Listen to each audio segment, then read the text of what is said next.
Hey, what is up, guys? This is Bo, or Carl Hungus712, and it's my first time back on Modern Warfare Remastered here.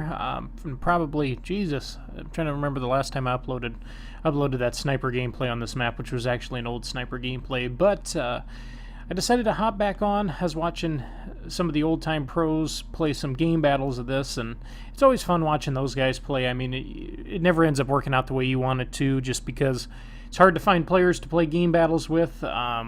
Otherwise, I'd probably stream a lot of game battles matches for you guys, but today I'm on Backlot, which is actually a map I don't mind on this game. I don't care for a lot of the maps on Modern Warfare Remastered. I end up dropping, I think, right at 50 kills, if I remember right. We play with our food a little bit this match, and it almost comes back to bite us in the ass, but we end up coming back at the end and winning it.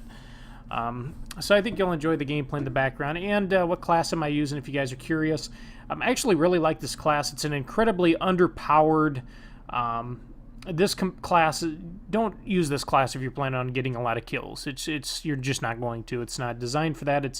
It's a pain in the ass. You're not going to win too many one-on-one gunfights. This is more for shooting people in the side or the back, flanking around them. I have UAV jammer. I have frag ×3. I've got the M4, which is a great gun, underpowered again, with a suppressor on it, so even less powerful at range. And then what's my other class? Dead Silence, is it?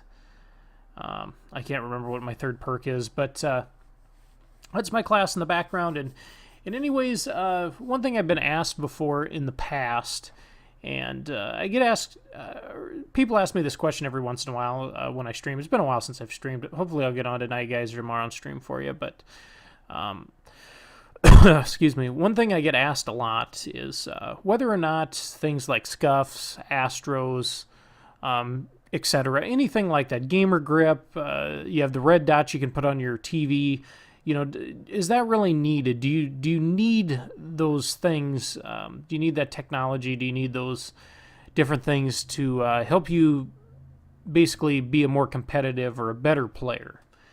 Now, first off, no, you don't. And of course, I'm going to get further into that and what those things are designed for, those pieces of equipment. But do you need those to be a great player? Do you need those to be an elite player? Do you need those at all? Absolutely not. That's the quick answer right here. So if you guys just want my take me at my word, you can stop watching the video. I'm done there. But anyways, to start off with, I think COD 4 or the remastered here was a good example of the gameplay of why I use this gameplay to start off with, and that's headsets. One thing when I first started playing video games when I was younger, I played on the NES, the Super NES.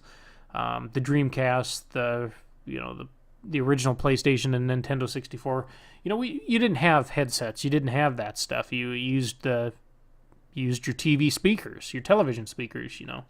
That's what you had. I mean, I suppose you could sit up really close and plug in some headphones that you'd buy for your CD player or iPod or something like that. But otherwise, we didn't have that back then when I first started playing. That was something that came later. And I remember when I first started playing Call of Duty, was Black Ops 2, right when Black Ops 2 was getting done, and then we went into Ghost. And I remember when I started playing Ghost, I was getting killed a lot in ways that seemed kind of fishy to me. It almost seemed like when I died, players knew where I was, or players knew my location. Where was I on the map? They could answer that question. And it just seemed so weird because people would turn the corner and just shoot, and it's like I've got all the perks on that blind me. I'm running a suppressor. How the hell do you know? Well, in slower-paced Call of Duties like Ghost or Modern Warfare Remastered and games like that, sound whoring is a big thing, which if you guys don't know what sound whoring is, it's just really cranking your headset up and listening in, and you can basically tell where people's footsteps are. You can hear where they're coming from.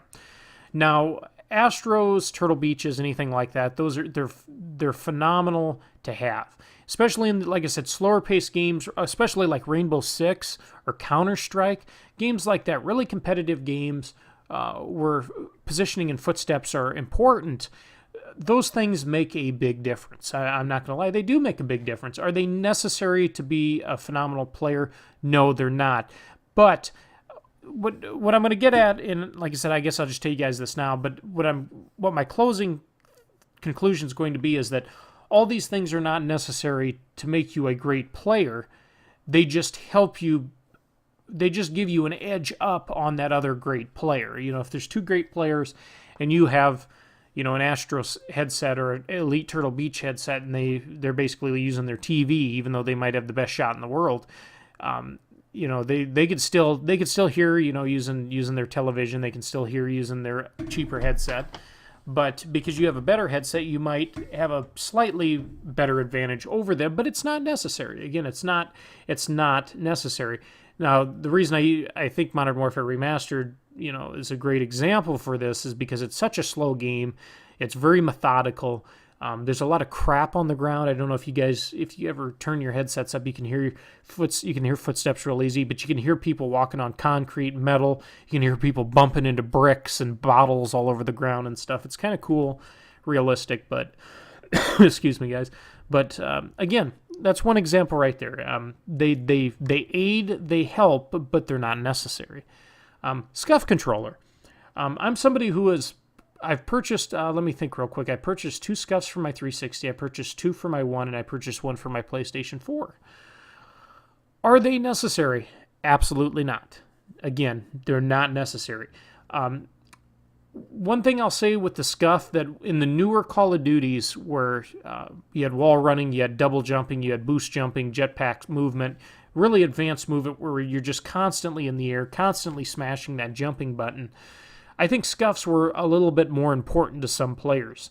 I will say a few buddies of mine that don't play with the Scuff that are phenomenal players, some of them struggled a bit more on the more futuristic Call of Duties just because they couldn't really jump and shoot with complete precision like they normally would. You'd see them kind of outposition people the old way, get on a head glitch and kind of work around cars and vehicles and things like that. But it wasn't as effective in the newer games. So I'll say that the Scuff in the newer CODs, the Scuff was much more useful. Again, still not necessary, but it was much more useful. One thing that I did that you guys can all try, and you guys can find a lot of different videos on YouTube kind of teaching you how to play this way. I taught myself how to play Claw, which basically allows you to hit the jump button by bending your index finger over the buttons, and your middle finger is basically what you use to shoot with. So that way you can jump and not take your thumb off not take the thumb off the right stick, and basically give you 100% precision. Now, on a side note, I'll say with Scuffs, if you guys want to buy them, they're great to have. And they're great to learn with. It teaches you how to jump shot and stuff if you're not comfortable trying to use the claw method, which does hurt your hand at times. I've been actually having some tendon problems in my hand lately. I don't know if that's what it's from. Could be just from work, because I work with my hands a lot. I do maintenance type of work, and I bowl a lot, so. But there's always that chance playing with claw that you can hurt yourself. You can hurt your hand, your tendons, but it's just a lot cheaper being able to use a controller and jump around. Like I said, jumping and that stuff isn't necessary. It's just when you have a player that's a strong player that's of equal skill to you or better, the Scuff and the Astro headset it helps. It aids. It helps you win gunfights against people like that. Just when all things being equal, it just gives you a slight edge over the other player.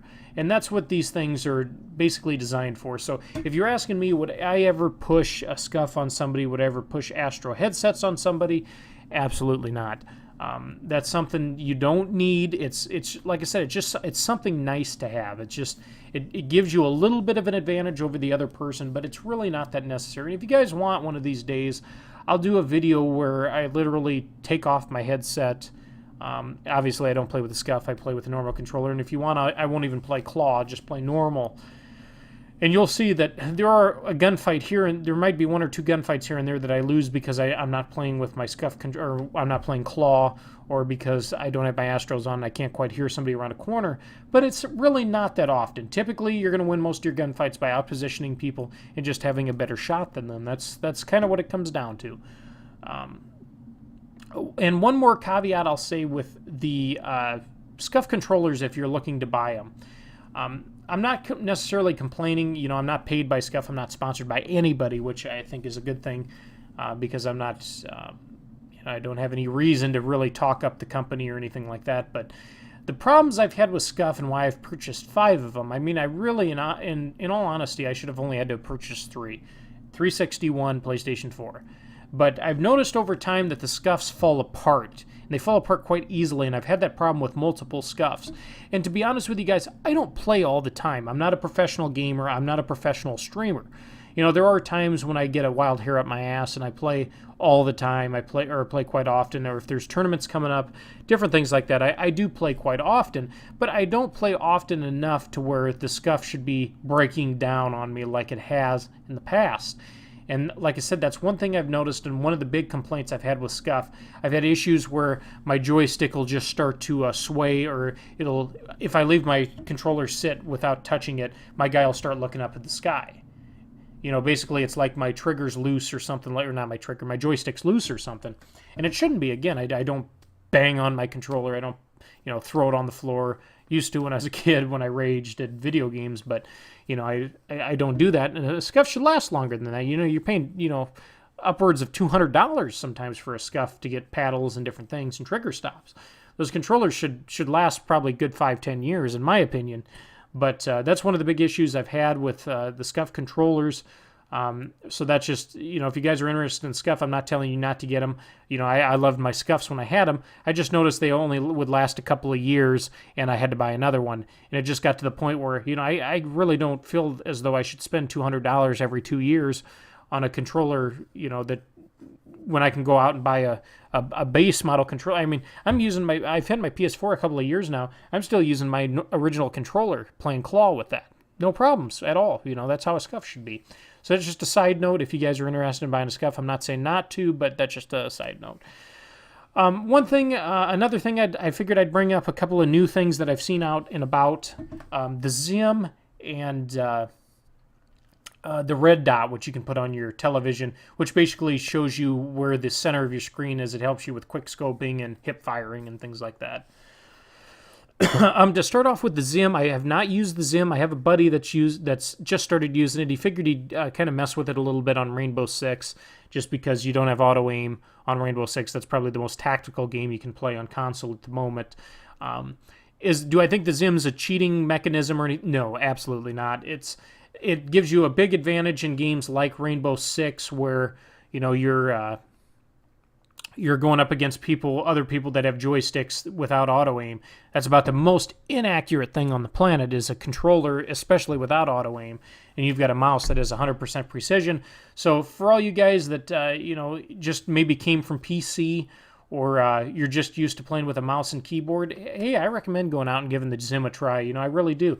I think it's kind of cool that they're allowing the new consoles to handle that kind of software.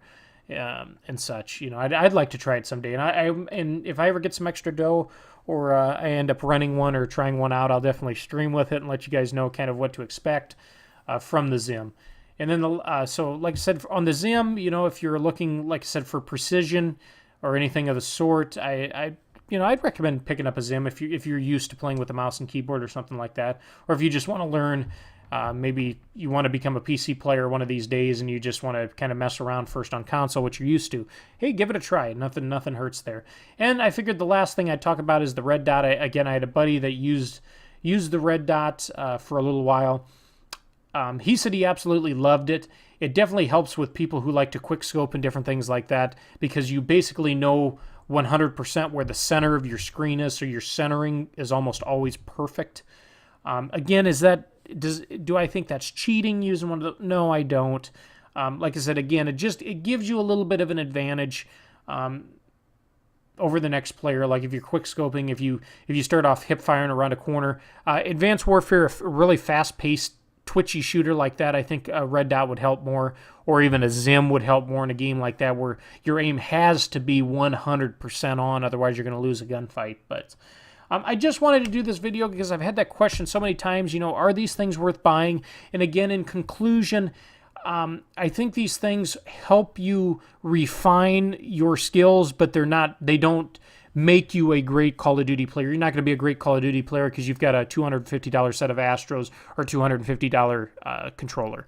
But I hope you guys enjoyed this video. If you guys have any other questions, just leave them in the comment section. I hope you guys enjoyed this video. I will see you next video, and bow out.